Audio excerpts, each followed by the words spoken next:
Mateus capítulo 1, versículo 22, diz assim: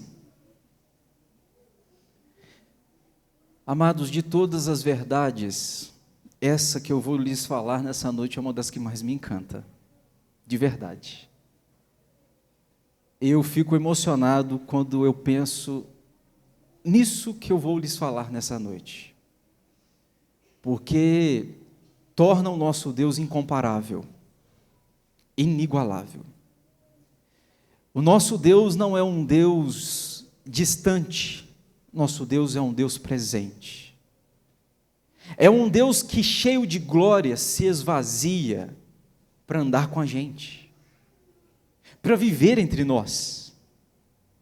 Os que os homens intitulam como deuses, eles querem viver em palácio, separado do povo, mas o nosso Deus deixa o trono para viver no meio do seu povo. É diferente.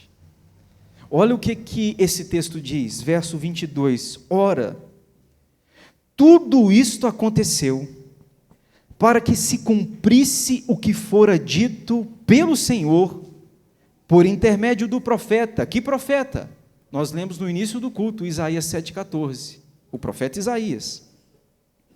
O verso 23 diz, eis que a virgem conceberá, e dará à luz um filho, e ele será chamado pelo nome de Emanuel, que quer dizer, Deus conosco. Eis que a virgem conceberá, e dará à luz um filho, e ele será chamado pelo nome de Emanuel, Deus conosco. O texto de Isaías 7,14, que foi escrito há quase 700 anos antes disto aqui acontecer, há quase 800 anos, era uma situação onde o profeta Isaías se deparou com Acás, o então rei naquele tempo. Acás estava diante de uma situação complexa, e a situação era que os sírios haviam se levantado para guerrear contra ele, e ele estava achando que ele ia perder aquela guerra. Isaías chegou diante dele, Acás, e diz, Acás, não temas, Deus é contigo. Mas Acás, pede um sinal a Deus de que ele é contigo. Pede um sinal. E diz a história, você pode ler o capítulo 7 todo de Isaías, que Acás olha para o profeta e diz, não vou pedir sinal nenhum não, vou pedir sinal nenhum. Mas aí o profeta olha para Acás e diz, mas mesmo assim nós vamos pedir um sinal. E o sinal é este. E o sinal é este, Acás. Eis que a virgem conceberá e dará à luz a um filho. E o seu nome será Emanuel, Deus conosco. Naquela guerra, há 800 anos antes, o profeta recebeu um sinal da parte de Deus. E o sinal era, haverá uma mulher que dará à luz a um menino. E este menino será o Deus presente, o Deus conosco. Eu não estou dizendo Deus comigo, eu estou dizendo Deus conosco. Eu não estou dizendo Deus por mim, eu estou dizendo Deus por nós. Eu não estou dizendo Deus meu Pai, eu estou dizendo Deus nosso Pai. Eu não estou dizendo que o pão meu me dá, eu estou dizendo o pão nosso me dá. Eu não estou dizendo perdoa o meu pecado, mas eu estou dizendo perdoa os nossos pecados. Porque o Deus conosco não é um Deus que sustenta a minha soberba, a minha vaidade, a ponto de eu dizer Deus por mim, Deus comigo. Não! Deus não é por mim, Deus não é comigo, Deus é por nós, Deus é conosco, Deus está na comunhão do seu povo. Portanto, Deus não é um Deus que sustenta a minha egocentricidade, a minha vaidade de achar que Ele é apenas meu. Não, Ele não é apenas meu, Ele é nosso. Por isso que a igreja do Senhor na Bíblia nunca foi chamada de igreja uma pessoa apenas. Igreja na Bíblia não é igreja é um povo, somos nós. Onde este povo está, Deus está. Na comunhão, Deus se faz presente. Eu gosto desse texto porque a gente canta uma canção, deixa eu ver se eu me lembro. És Deus de perto e não de longe. Essa canção tem um erro, porque Deus é também de longe, mas Deus é de perto. Deus está lá, Ele é transcendental, mas Ele está cá, Ele é imanente, Ele é tocável, Ele é palpável. Portanto, Ele é conosco. Ele é tangível, Ele é sensível, Ele é visível, Ele pode ser tocado por nós, Ele pode ser sentido por nós, embora tão distante de nós, tão perto também de nós. Ele é um Deus conosco, pois é. Sabe o que é interessante, amados? É que em Adão, se quando Deus pegou o homem, fez do pó da terra e soprou-lhe nas suas narinas fôlego da vida, se um anjo chegasse para perto de Deus e dissesse: Senhor, tu me permites lhe perguntar algo? Deus poderia dizer ao anjo: pode perguntar, anjo. E se um anjo perguntasse a respeito desse pai que tu criaste, o que o Senhor dizes a respeito deste que tu criaste? Eu penso que Deus diria o que disse na Bíblia: não é bom que o homem vivesse só. Não é bom que ele viva só. Notem vocês uma coisa, amados, nós estamos antes do pecado entrar. Antes do pecado entrar, Deus forma o homem e diz para o homem: não é bom que ele viva só. Porque eu concordo com o escritor, que ele disse que nós somos mestres em criar solidões. O homem estava no paraíso, mas poderia se sentir só. O que Deus faz? Deus, antes do pecado, cria a mulher, cria Eva, para suprir a solidão daquele homem. Pois é. Só que tem um problema, né? O problema é que Deus cria a mulher, mas daqui a pouco o pecado entra. A solução para a solidão do homem foi manchada, foi pelo pecado cauterizada. Portanto, eu caso hoje, por isso que vocês muitas vezes fazem perguntas assim: eu casei, mas eu continuo me sentindo sozinho.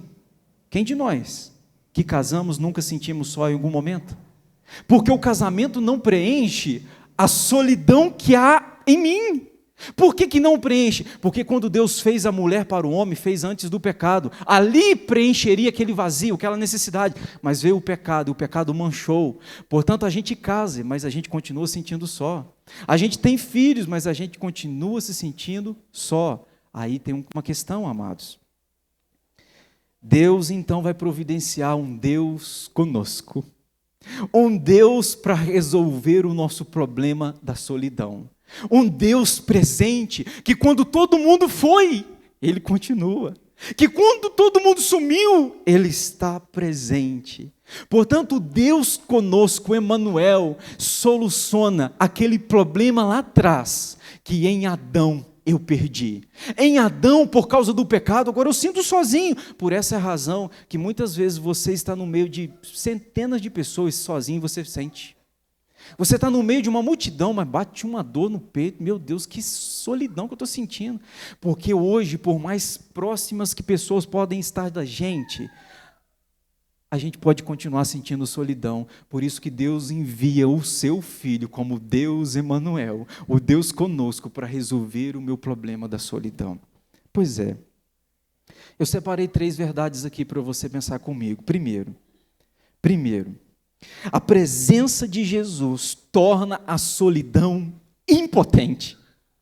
Se lá em Adão a solidão brotou e Deus olhou e falou: não é bom que um homem viva só, Deus em Cristo agora neutraliza a eficácia da solidão. Agora escute-me o que eu tenho para te dizer. Ah, pastor, eu vivo sozinho.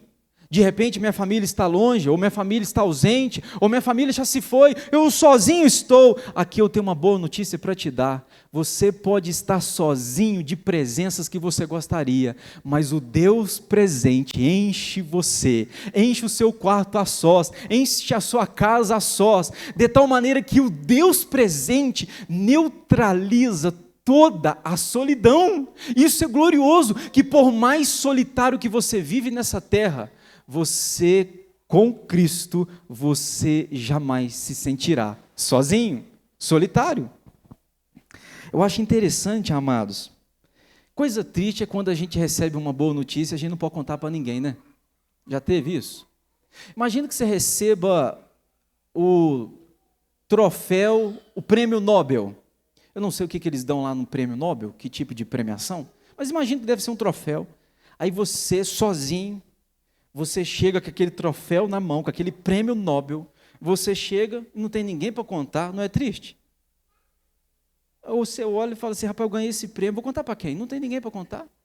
Você recebe uma boa notícia, mas ao mesmo tempo você não tem ninguém para contar essa boa notícia.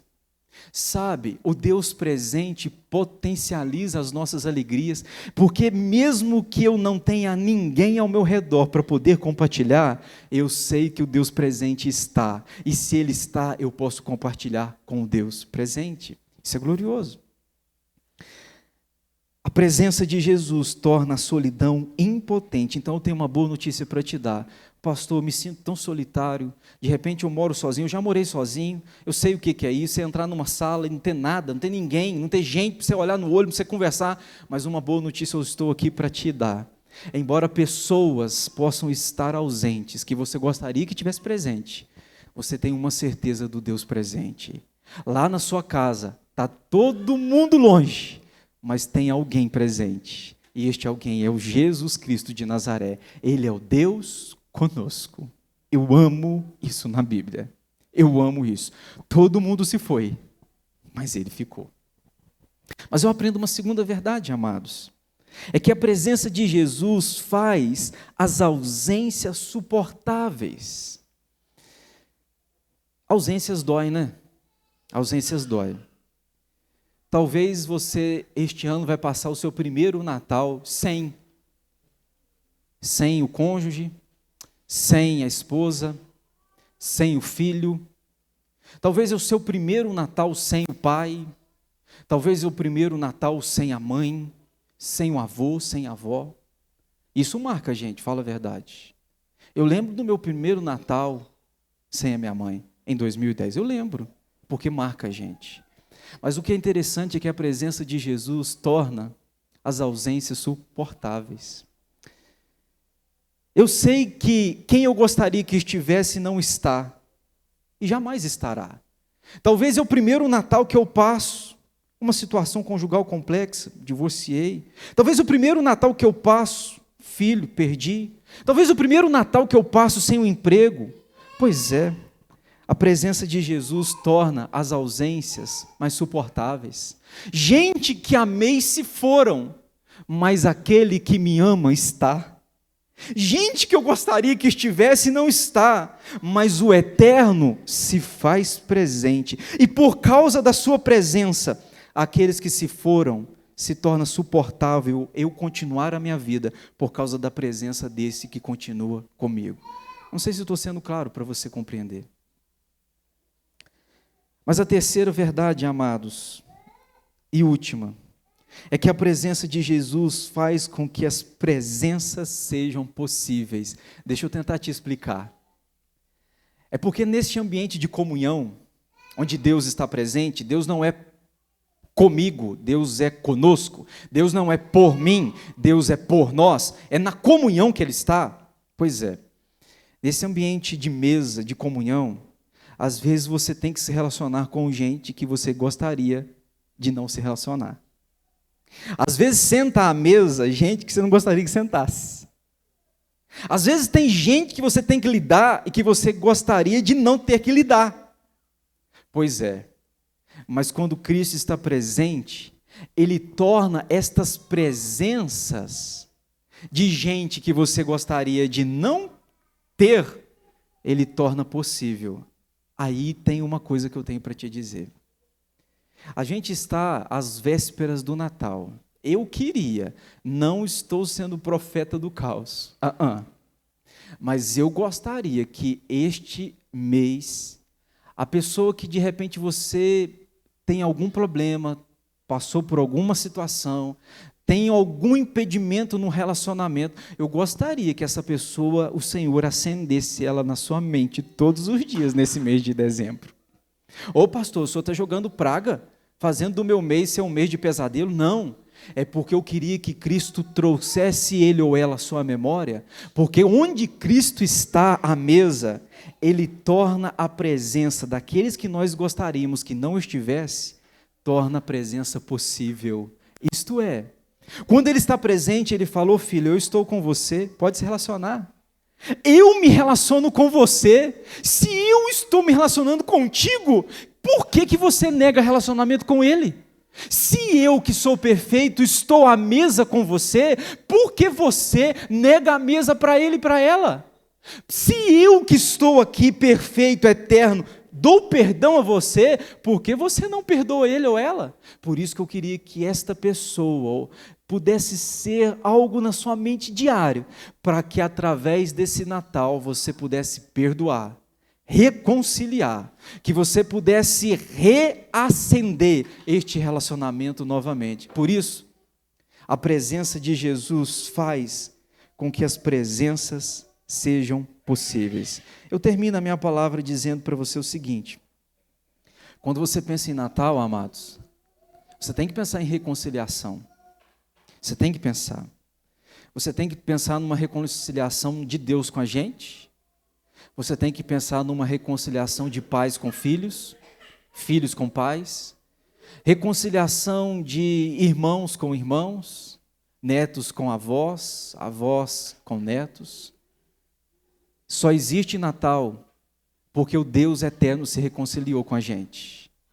Ele trouxe paz entre você e Deus e paz entre mim e ti. Por que então a gente vai negar reconciliação? Deus é o Emanuel que veio aqui sentir a minha dor, sentir a minha fragilidade, veio sentir o que sinto, viver o que vivo, para que eu pudesse experimentar o que Ele alcançou. Ele veio sentir a minha morte, o meu sofrimento, Ele veio viver os meus labores, mas agora eu posso nele viver a sua ressurreição. Eu posso nele viver a sua ascensão, eu posso nele desfrutar do seu triunfo, eu posso nele desfrutar da sua comunhão. Louvado seja Deus pelo Emanuel, o Deus presente. Então não sei como é que vai ser o seu Natal agora, de repente com pessoas ausentes, com coisas que você gostaria de ter ou de estar ausente, mas eu tenho uma boa notícia: Ele está presente. O amor está vivo, e se o amor está vivo, motivos temos para celebrar, motivos temos para desfrutar, motivos temos para regozijar com o Pai e agradecer: Senhor, obrigado porque Tu és incomparável, Tu me amaste quando ninguém mais me amou desse jeito, Tu estás próximo quando pessoas que gostaria que estivesse já se foram, o Senhor nunca se vai, louvado seja o Teu nome. Vamos ouvir 2 louvores com os irmãos da cantata.